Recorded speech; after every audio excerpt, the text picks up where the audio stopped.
Welcome to A1 TV Telugu news. నేను భువన. Details చూద్దాం. దేశంలో గ్యాస్ కొరతపై కాంగ్రెస్ సీనియర్ నాయకుడు వి హనుమంతరావు ఆందోళన వ్యక్తం చేశారు. బాగ్ అంబర్పేట్లోని తన నివాసంలో ఏర్పాటు చేసిన విలేకరుల సమావేశంలో మాట్లాడుతూ గ్యాస్ కొరత కారణంగా హాస్టళ్లు, హోటళ్లు మూతపడే పరిస్థితి ఏర్పడిందన్నారు. ఈ సమస్యపై ప్రధాని నరేంద్ర మోదీ వెంటనే చొరవ తీసుకోవాలని కోరారు. అవసరమైతే అంతర్జాతీయ స్థాయిలో చర్చలు జరిపి యుద్ధ పరిస్థితులను తగ్గించాలని సూచించారు. గ్యాస్ కొరత కొనసాగితే ప్రజలు తీవ్ర ఇబ్బందులు ఎదుర్కొంటున్నారని పేర్కొంటూ సమస్యను వెంటనే పరిష్కరించాలని కేంద్ర ప్రభుత్వాన్ని కోరారు. మా దగ్గరనే కాదు, తెలంగాణలో కాదు, యావత్ భారతదేశంలో గ్యాస్ కొరత ఏర్పడింది.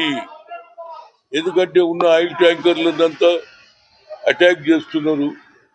మొన్ననే మీరు చూసిండ్రు, శ్రీలంక దగ్గర ఇరాన్ షిప్ పోతుంటే షిప్ను పూర్తిగా కాల్చేయడం జరిగింది.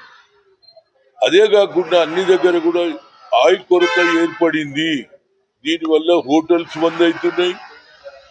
అదేవిధంగా హాస్టళ్లలో, ఎందుకంటే కట్టెల పొయ్యి ఎవరి దగ్గర లేదు.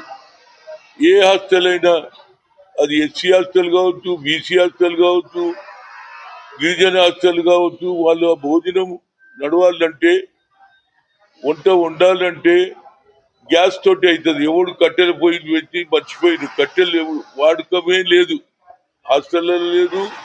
దానివల్ల ఇవాళ మహారాష్ట్రలో, అదేవిధంగా కర్ణాటకలో, తెలంగాణ